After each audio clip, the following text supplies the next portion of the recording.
बिस्मिल्लाहिर्रहमानिर्रहीम। अस्सलाम वालेकुम नादरीन, आप यूट्यूब चैनल देख रहे हैं। मैं इमरान खान हूँ। शहबाज शरीफ ने मुंह तोड़ जवाब दे दिया है अमेरिका को, और इसको कोई एक्सपेक्ट नहीं कर रहा था हम सब में से। अमेरिका ने एक्चुअली कल पाकिस्तान को धमकी लगाई, इंडिया के साथ मिलकर लगाई। उन्होंने कहा कि पाकिस्तान दहशतगर्दी फैलाता है। उन्होंने कहा पाकिस्तान दहशतगर्दी को रोके, पाकिस्तान को दहशतगर्द करार दिया, एक गैर जिम्मेदार रियासत करार दिया, और पाकिस्तान को यह कहा कि पाकिस्तान में प्रॉक्सीज हैं।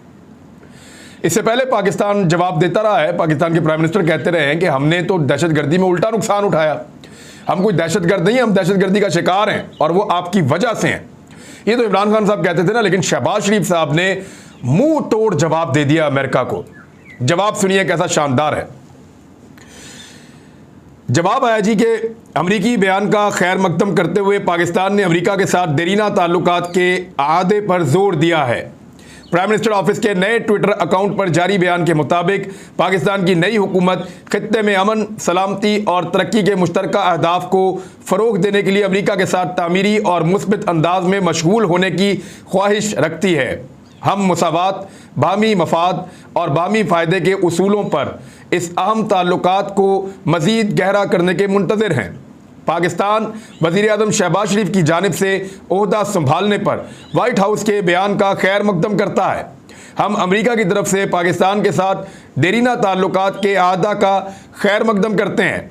इससे कबल वाइट हाउस की प्रेस सेक्रेटरी, उनके स्टेटमेंट वगैरह फिर नीचे आ गए सारे खबर के अंदर, लेकिन ये खबर जो है वो जारी हुई है वज़ीर आज़म हाउस से। तो आप देखें, जब एक ऐसा रहनुमा आता है तो कैसा मुंह तोड़ जवाब दिया उन्होंने अमेरिका को, शहबाज शरीफ साहब ने, और उनके बयानात का खैर मकदम कर रहे हैं।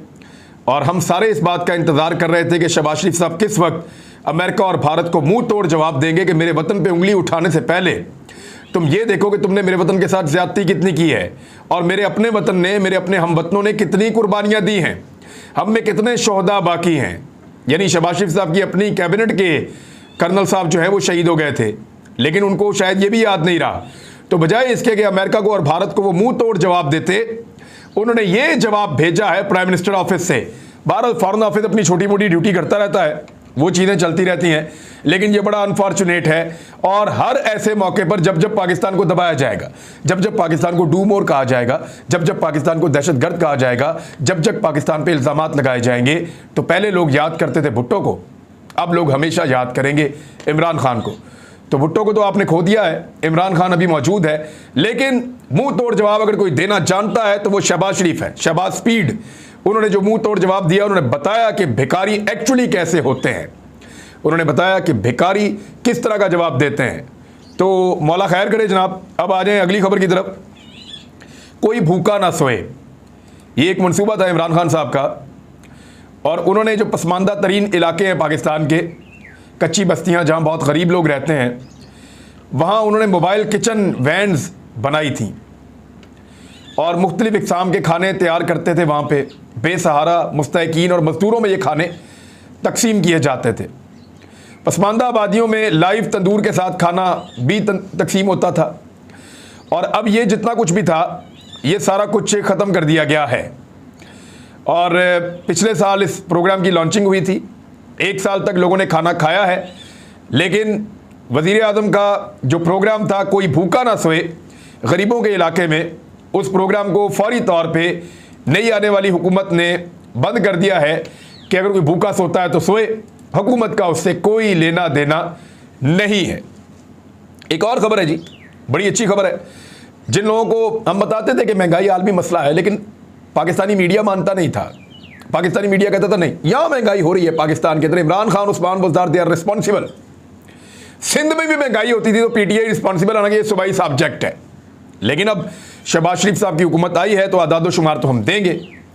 13 रुपये कीमत पहले दिन बढ़ाई इस हुकूमत ने, चीनी की आते ही 13 रुपये कीमत बढ़ गई। सारा चीनी का कारोबार इनका अपना है, पीपल्स पार्टी के लोगों का, पीएमएलएन के लोगों का। एक पीटीआई वाला था वो भी इनके साथ चला गया, जहांगीर तरीन। तो सारा ही चीनी का 100% कारोबार इनका है। लिहाजा चीनी की कीमत में 13 रुपये इजाफा करके इन्होंने क्या डाका डाला, उसके ऊपर कोई बात नहीं कर रहा।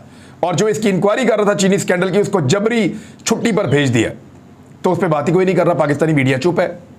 अब आ जाए घी के ऊपर। घी की कीमत में गुज़िश्ता 24 घंटों के अंदर 10 रुपये फी किलो का इजाफा हो गया है। यानी इससे पहले जो घी की कीमत थी वो एकदम 3 रुपये बढ़ी, फिर 7 रुपये बढ़ी, वो करके 10 रुपये फी किलो घी की कीमत भी बढ़ गई है। लेकिन पाकिस्तान का सारा मीडिया जो है उसको सांप सूंघ गया है और कोई इसके ऊपर बात करने को तैयार नहीं है। एक और खबर है और वो भी बड़ी इंटरेस्टिंग है, यानी जहां जहां लोगों को कोई गलत फहमी थी, ये हुकूमत बहुत तेजी से वो गलत फहमियां दूर कर रही है। खबर यह है कि जो ऐलान किया था शहबाज शरीफ साहब ने आते ही सीना चौड़ा करके, और उन्होंने कहा था जी कि मैं तनख्वाहें बढ़ा रहा हूं लोगों की 10%, जितने मुलाजमीन हैं सबकी तनख्वाहों के अंदर 10% का मैं इजाफा कर रहा हूं। वो इजाफा जनाब हुकूमत पाकिस्तान ने वापस ले लिया है। यानी उसके ऊपर यह फैसला हो गया है कि तनख्वाहों के अंदर जो इजाफे का एक जज्बाती बयान शहबाज शरीफ साहब ने किया था उस पर अब यू टर्न होगा और वो इजाफा नहीं होगा। ये RY न्यूज़ ने खबर दी है और दीगर मीडिया में भी आई है। ये इमरान खान साहब ने थोड़ा अरसा पहले 15% का इजाफे का ऐलान किया था छोटे मुलाजमीन की तनख्वाहों में। 15% का ऐलान थोड़ा अरसा पहले इमरान खान साहब ने किया था जब रिलीफ दे रहे थे वो महंगाई के दौरान। तो नई हुकूमत का यू टर्न, सरकारी मुलाजमीन की तनख्वाहों में इजाफे का फैसला वापस। मिफ्ता इस्माइल ने वजाहत करते हुए कहा कि फेडरल गवर्नमेंट मुलाजमीन की तनख्वाहें चंद माह कबल बढ़ाई गई थी क्योंकि इमरान खान साहब बढ़ा गए थे, इसलिए शहबाज शरीफ साहब ने बोंगी मारी है और जो मौजूदा हुकूमत है वो तनख्वाहें दोबारा नहीं बढ़ाने जा रही। तो अब अगले बजट के ऊपर इस पर गौर करेंगे कि तनख्वाहें बढ़ानी है तो क्या करना है। एक और खबर पे आए जी। खबर यह है कि ये तो मैंने आपको बता दिया कि तनख्वाहें जो इजाफा हो रहा था वो भी वापस ले लिया है और शहबाज शरीफ साहब पहुंच गए हैं वहां पे कराची के दौरे के लिए। लेकिन इंपोर्टेड हुकूमत नामंजूर का ट्रेंड काबू ही नहीं आ रहा, वो वर्ल्ड रिकॉर्ड बना रहा है। यानी आज 6 मिलियन तक पहुंच गया है, 6 मिलियन तक। कभी ऐसा नहीं हुआ। दुनिया के 17 ऐसे मुल्क हैं जहां पे इस वक्त इंपोर्टेड हुकूमत नामंजूर का ट्रेंड चल रहा है। मैं फिर आपको बताऊं, दुनिया के 17 मुल्क हैं मुख्तलिफ अदाद शुमार के मुताबिक जहां पे इस वक्त इंपोर्टेड हुकूमत नामंजूर का ट्रेंड चल रहा है। और कई मुल्कों में टॉप ट्रेंड के ऊपर होने के बाद सिर्फ और सिर्फ छापे पाकिस्तान में मारे जा रहे हैं। यानी पाकिस्तान में इस आड़ में कि फौज की तज़हीक हो रही है, जो पॉलिटिकल अपोनेंट्स हैं उनको दबाने का काम जोरों शोर के साथ जारी है। बहुत सारे लोग गिरफ्तार हुए हैं। कुछ लोगों ने मेरे साथ रब्ता किया, उन्होंने कहा जी कुछ को तो छोड़ दिया गया है, कुछ को जो है वो अभी टाइट किया जा रहा है। और जो सोशल मीडिया एक्टिविस्ट हैं पाकिस्तान तहरीक-ए-इंसाफ के ज़्यादातर और जो आम शहरी हैं उनको गिरफ्तार करके हरासा किया जा रहा है हुकूमत पाकिस्तान की जानिब से और उनके इदारों की जानिब से। तो ये अब एक और नया सिलसिला है। पाकिस्तान में फाशिस्ट गवर्नमेंट आ चुकी है, इसके खिलाफ अब कोई आवाज़ नहीं उठाएगा, कोई सो मोटो नहीं होगा, कोई रात को अदालतें नहीं लगेंगी, ये सारी चीज़ें अब नहीं होंगी। मैंने आपको पहले कहा है कि जब भी शरीफ खानदान का कोई फ़र्द ये फैसला कर ले कि उनको इंसाफ लेना है तो पाकिस्तानी अदालतों से उनको इंसाफ लेने से दुनिया की कोई ताकत नहीं रोक सकती।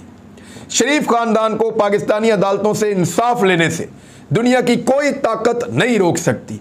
सिर्फ उनको फैसला करना है, उस खानदान का बच्चा हो या बूढ़ा हो, औरत हो या मर्द हो, कोई भी हो, फौरी इंसाफ उनको फराहम किया जाता है। छुट्टी वाले दिन घर के अंदर भी इंसाफ मिल जाता है। तो ये एक ऐसा खानदान है लकी। लेकिन गरीबों के बच्चे उठाए जा रहे हैं, कोई बात नहीं कर रहा, कोई सो मोटो नहीं हो रहा, कोई जाग नहीं रहा, कोई पैरा नहीं दे रहा। गरीब के बच्चे देखी जाएगी। लेकिन 17 मुल्कों का टॉप ट्रेंड है इंपोर्टेड हुकूमत नामंजूर। सारे हथकंडों के बावजूद 6 दिन हो गए हैं, ये ट्रेंड काबू नहीं आ रहा और ये ट्रेंड काबू आएगा भी नहीं। ये पाकिस्तानियों की आवाज़ है और लगता है कि पाकिस्तानी अब इस ट्रेंड को एक हकीकत में बदल के छोड़ेंगे। आ जाए, कुछ आदाद शुमार है आपके साथ शेयर कर देता हूँ, ये बहुत ज़रूरी हैं और ये इसलिए रिकॉर्ड रखा जाए ताकि जब शहबाज शरीफ की हुकूमत जाएगी तो हम एक दफ़ा फिर मुवाजना करेंगे। सारे कहते हैं कि इमरान खान ने इकॉनमी का बेड़ा गर्क कर दिया, इमरान खान ने इकॉनमी में कोई काम नहीं किया। तो कुछ आदाद शुमार मैं आपके सामने अब रखने वाला हूँ, ज़रा इनको सुन लें और रिकॉर्ड पे रख लें और इस वीडियो को संभाल के रख लें। ये जब शहबाज शरीफ साहब जाएंगे तो तब हम दोबारा आपको बताएंगे। करंट अकाउंट डेफिसिट जो खसारा होता है, 2018 में जब नून लीग की हुकूमत ख़त्म हुई तो 20 अरब अमरीकी डॉलर का करंट अकाउंट डेफिसिट था। 2022 में जब इमरान खान की हुकूमत ख़त्म हुई तो 1 अरब डॉलर का खसारा था। 1 अरब डॉलर का फ़र्क आप देख लें। फॉरेन रिजर्व्स जो पाकिस्तान के अंदर मौजूद हैं, ज़र मुबादला के ज़खायर या ख़जाने के अंदर पैसा। 2018 में 9 अरब अमरीकी डॉलर थे जब नून लीग की हुकूमत ख़त्म हुई थी, 9 अरब अमरीकी डॉलर्स। 2022 में 22 अरब अमरीकी डॉलर्स हैं जब इमरान खान साहब की हुकूमत ख़त्म हुई है। टैक्स कलेक्शन, जो टैक्स जमा होता है पाकिस्तान में, 2018 में 3,770 अरब रुपए, 3,770 अरब रुपए 2018 में। 2022 में 6100 अरब रुपए, 6,100 अरब रुपए, यानी 70% से ज़्यादा का इजाफा। तो ये पहली दफ़ा पाकिस्तान में हुआ है। फॉरेन रेमिटेंसेस, जो ओवरसीज पाकिस्तानी बाहर से पैसा भेजते हैं, 2018 में उस साल में 19 अरब अमरीकी डॉलर्स बाहर से आए।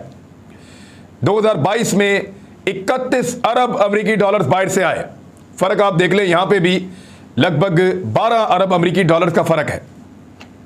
एक्सपोर्ट्स जो पाकिस्तान से बाहर पाकिस्तान भेजता है चीज़ें बनाकर, 2018 में टोटल डॉलर्स में बता रहा हूं आपको, 20 अरब अमरीकी डॉलर्स की एक्सपोर्ट पाकिस्तान ने की नून लीग की हुकूमत के खात्मे पे।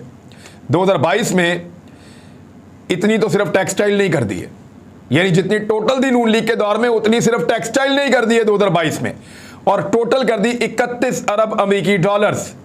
यानी नून लीग 20 अरब डॉलर की एक्सपोर्ट छोड़ के गई थी, पीटीआई 31 अरब डॉलर की एक्सपोर्ट्स छोड़कर जा रही है। और आईटी की एक्सपोर्ट्स जो है पाकिस्तान में वो 5 अरब अमरीकी डॉलर तक पहुंच चुकी हैं। इकोनॉमी का वॉल्यूम, यानी जो पूरी मईशत है वो कितनी बड़ी है पाकिस्तान के अंदर, 2018 में जब नून लीग की हुकूमत खत्म हुई तो 3500 अरब की मईशत थी पाकिस्तान की, 3500 अरब की मईशत। और 2022 में 6500 अरब की मईशत है पाकिस्तान में। अब इसके बाद जो है वो जीडीपी, डेब्ट टू जीडीपी रेशो जो होती है, यानी कर्जों की और जीडीपी की जो एक रेशो होती है, वो तय करती है कि मुल्क आगे बढ़ रहा है या पीछे हट रहा है। ये जितनी कम हो इसकी परसेंटेज उतना अच्छा होता है।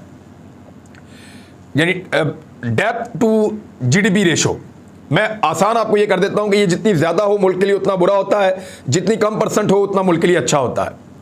2018 में 70% थी ये रेशो। 2022 में पहली मरतबा पाकिस्तान की तारीख में ऐसा हुआ कि ये रेशो कम हुई है, वरना ये लगातार बढ़ती जाती है, बढ़ती जाती है, बढ़ती जाती है। नून लीग 70% पे छोड़ के गई थी, इमरान खान 65% पे छोड़ के गया है। जॉब क्रिएशन में मिफ्ता इस्माइल ने खुद तस्लीम किया, जबकि शेरी रहमान पीपल्स पार्टी की उन्होंने भी तस्लीम किया कि आखिरी 3 सालों में इमरान खान साहब ने 58 लाख नौकरियां पाकिस्तानियों को दिलवाई। यानी पीटीआई की हुकूमत में 58 लाख नौकरियां पाकिस्तानियों को मिली हैं। बेनजीर इनकम सपोर्ट प्रोग्राम में गरीबों को जो मदद होती थी उसका टोटल जो हुजम था वो 1 अरब 20 करोड़ रुपए का था। अब इस वक्त जो तहरीक इंसाफ छोड़कर गई है 2023 के लिए एहसास प्रोग्राम, वो 3 अरब 60 करोड़ रुपए का है। यानी लगभग 3 गुना ज्यादा पाकिस्तान तहरीक इंसाफ करके गई है। और बेशुमार चीजें हैं, वो मैं आपको बाद में बताऊंगा। लेकिन सूरत हाल आपके सामने है कि शहबाज शरीफ साहब की हुकूमत आते ही क्या कर रही है। महंगाई में होशरुबा इजाफा, तनख्वाहों में जो इजाफे की एक डींग मारी थी वो वापस ले ली है। किसी किस्म का कोई रिलीफ पब्लिक के लिए अब तक अनाउंस नहीं किया गया है। चीनी और घी की कीमतों में इजाफा हो चुका है। आटे की कीमत भी आने वाले दिनों में कुछ आदाद शुमार ऐसे आ रहे हैं कि वो भी बढ़ जाएगी। पेट्रोल की कीमतों में इजाफे के ऊपर फौरी तौर पे गौर किया जा रहा है। ये सूरत हाल मैंने आपके सामने रख दी है, बाकी चीज़ें भी आपको बताऊंगा, लेकिन पेशावर जलसे के बाद एक बड़ी अपडेट। अब तक के लिए इतने, अपना ख्याल रखिएगा, अपने इस चैनल का भी। अल्लाह हाफिज।